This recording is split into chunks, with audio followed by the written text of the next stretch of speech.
Hi guys, so this is an analysis update on gold, guys. What am I expecting on gold? I'm really just gonna do a quick recap on my previous analysis.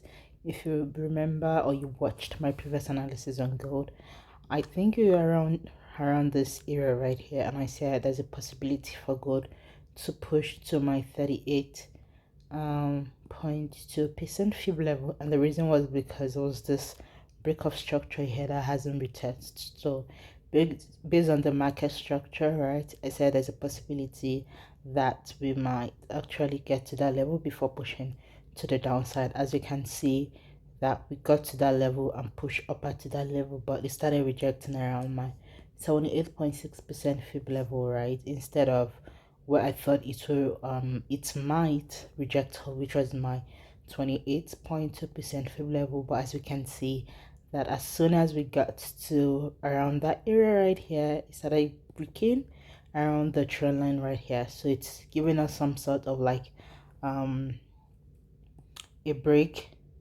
and a possible retest around the trend line.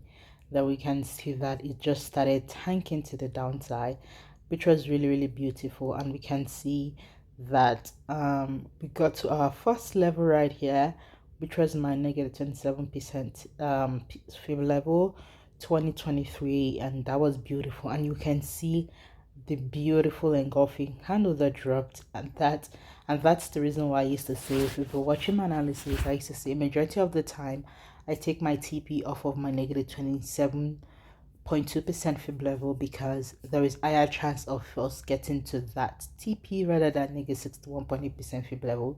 So most of the time I take my profit around that area, but I used to say if I see more momentum on when it gets to negative 27% fib level, then there's a possibility I might want to ride it to my negative 61.8% fib level, which is always my TP2. But I have to see momentum for me to leave it. But I make sure that if I'm going to ride into my negative 61.8% fib level, I put my my trade in TP already. So if anything happens, in case if it doesn't get to that level, then I know I'm not closing in lost, right? So as you can see that the momentum when it dropped and I get 27% fib level, I knew there was a possibility that we might actually hit my negative 61.8% fib level, which was a beautiful trade, guys. That was beautiful. We can see that it started rejecting off of this level right here. It gave us this doji candle right here. That's an indecisive candle for those that are new, and we saw this kind of armor candle right here, and I entered right around here, which was beautiful. And let's see, you can see from here to my first TP right here was 186 pips, and this right here was 233 pips. That was a beautiful trade on gold, guys.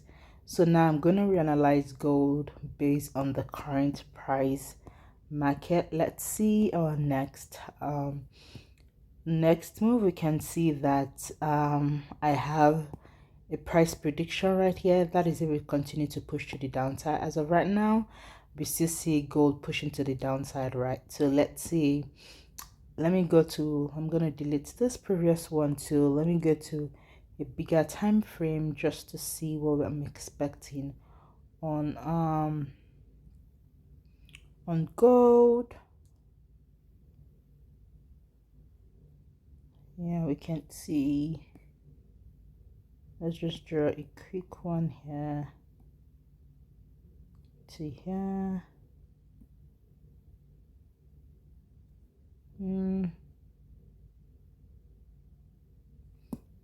Okay,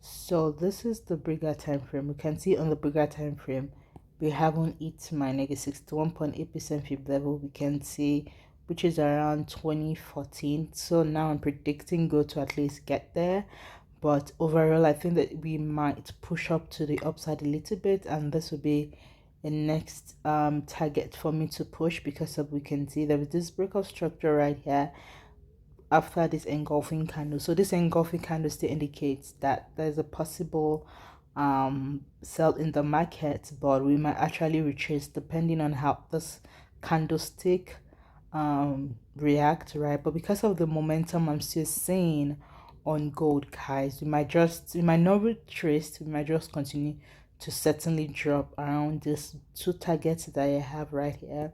But like I said, let's see how this market forms. There's a possibility for it to just retest around that area before dropping. So because of that, I'm just gonna be mindful of how it reacts.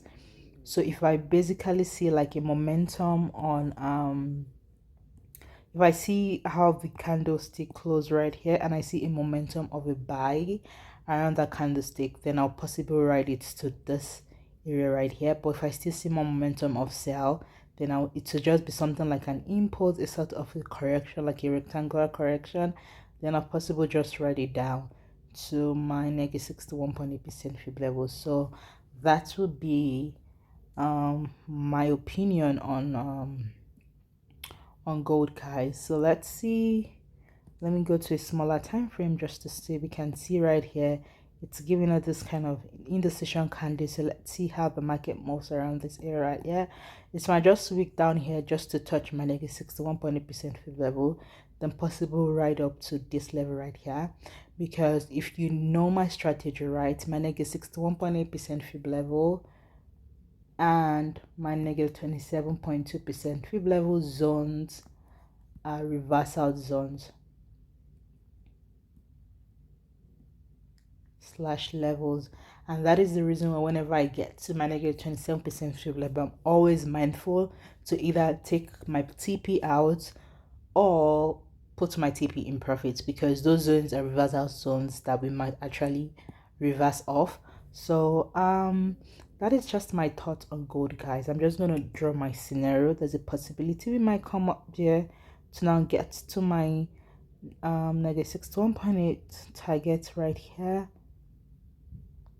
So let's see.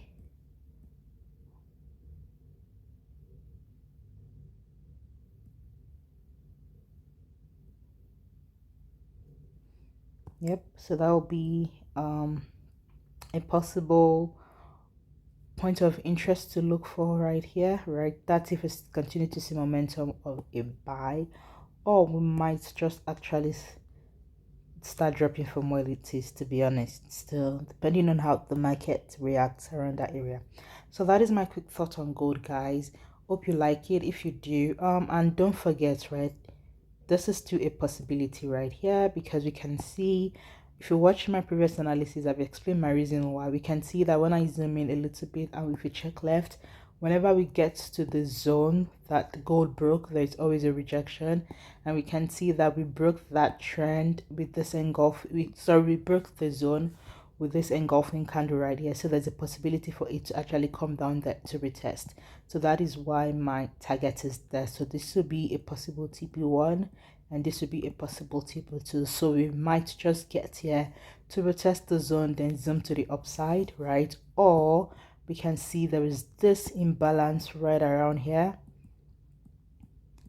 that needs to be filled, that hasn't been filled yet, and that is the reason why there is a price prediction target here. But if you're going to push down to at least around this area to fill this imbalance candle right here, I want it to at least break this zone, retest the zone, and my next target will certainly be around this area right here. So those are just my overall thoughts on gold, guys. Hope you find it helpful. If you do, don't forget to subscribe, comment, like, share, and I will see you in my next analysis, guys. Thank you for watching. Bye.